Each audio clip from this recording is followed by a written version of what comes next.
Hello दोस्तों, volleyball के सफ़र में आप सबका स्वागत है।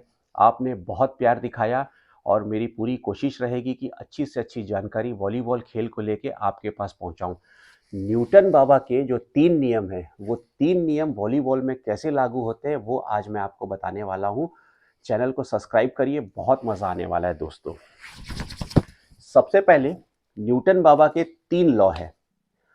न्यूटन साहब ने ये कहा कि जो ऑब्जेक्ट हम ले लेते हैं बॉल, कोई अगर बॉल स्थिर गति पे रुकी हुई है तो जब तक उस पर बाहरी बल ना लगाया जाए तब तक वो बॉल चलेगी नहीं, या कोई भी वस्तु।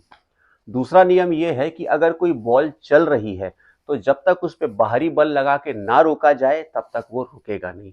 और तीसरा जो है कि क्रिया की प्रतिक्रिया। आप अगर किसी दीवार को बहुत जोर से मारते हो तो जितना जोर दीवार के मारने में लगाया जाएगा, दीवार भी उतनी जोर से ही प्रतिक्रिया करेगा। इसे कहते हैं क्रिया की प्रतिक्रिया।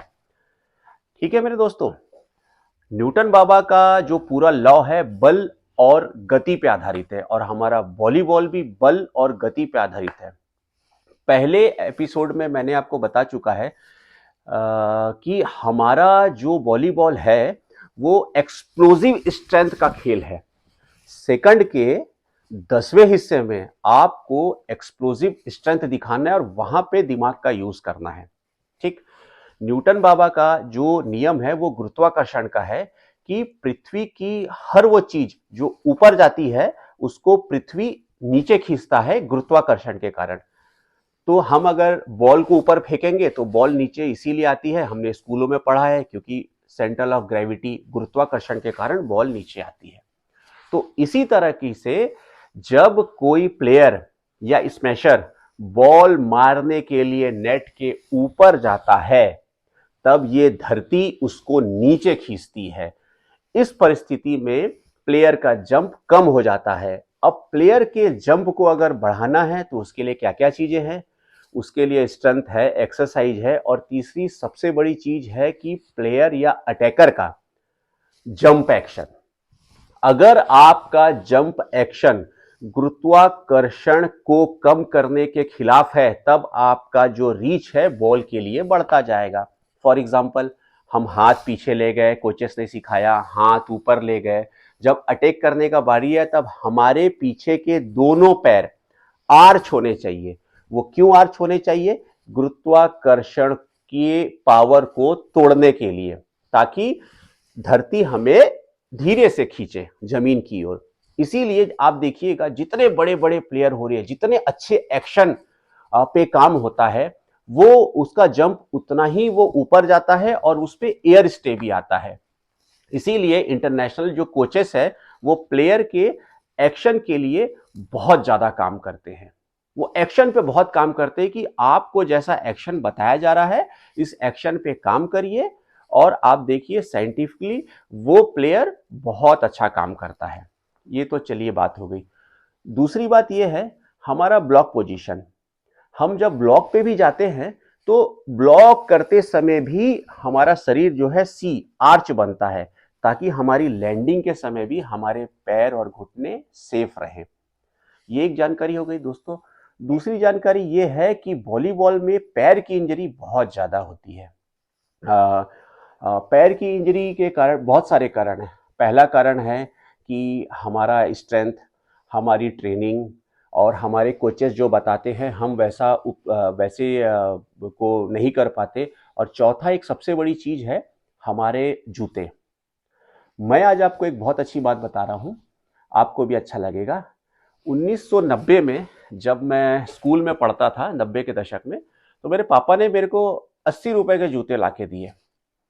अब इस 80 रुपए के जूते को अगले 1.5 साल तक मैं सिलाई कर करके चलाता रहा। मैं जब भी ग्राउंड जाता था तो सबसे पहले अपने बड़े प्लेयरों के जूते को ऐसे करके देखा करता था और फिर अपने जूते की कल्पना करता था। तो उस जमाने में दोस्तों एक जूता आता था जिसका नाम था केला चंद्रा। आपने शायद कई लोगों ने नाम सुना भी होगा, केला चंद्रा। तो हमसे जो थोड़े बड़े प्लेयर थे वो केला चंद्रा का जूता पहनते थे, और हम तो साधारण परिवार के थे, क्योंकि वॉलीबॉल के ज्यादातर प्लेयर साधारण घरों से बिलोंग करते हैं। कोई बहुत बड़े घर का बच्चा तो मैंने कम ही देखा है। तो एक साधारण परिवार का बच्चा ही वॉलीबॉल खेलता है। तो जो केला चंद्रा का जूता था वो थोड़ा से बड़े स्तर का प्लेयर पहनता था, तो हमको ये लगता था कि ये केला चंद्रा का जूता हम कब खरीदेंगे या हम कब पहनेंगे। इस केला चंद्रा को जूते को खरीदने में हमें 5 साल लग गए उस जमाने में, वो भी हमको किसी ने गिफ्ट किया था बड़ी मिन्नतों के बाद। ये बात है। एक अच्छी बात, आप मजेदार बात आपको और बताता हूं। 1994 में भिलाई स्टील प्लांट में एक ऑल इंडिया हो रहा था, जहां पे APSRTC, state bank of Bikaner, Kochi port trust, Delhi CRP, ये सब तमाम टीमें आई थी, जहां मैंने सबसे पहली बार सिंगाराव साहब को देखा। आंध्रा के बहुत नामी प्लेयर, इंटरनेशनल प्लेयर और भारतीय टीम के कप्तान भी रहे हैं। नए जनरेशन तो सिंगाराव साहब को शायद नहीं जानते, लेकिन पुराने हमारे लोग बहुत अच्छे से जानते हैं और बहुत अच्छे प्लेयर है सिंगाराव साहब। सिंगाराव साहब जब फाइनल मैच खेल रहे थे कोचिन पोर्ट ट्रस्ट के साथ, तो उन्होंने स्टेट 3 में कोचिन पोर्ट ट्रस्ट को हरा दिया। मैच जीतने के बाद मैं जब सिंगाराव साहब के पास गया, मैंने उनसे पूछा, सर आपका जूता कितने का है? तो पहले तो वो बहुत गुस्सा हुए, पर हंस के बोले 3200 रुपए का। उस जमाने में मेरे दोस्तों, जो प्लेयर 2600, 3200, 3800 का जूता पहनता था, उसकी एक अलग ही क्वालिटी होती थी।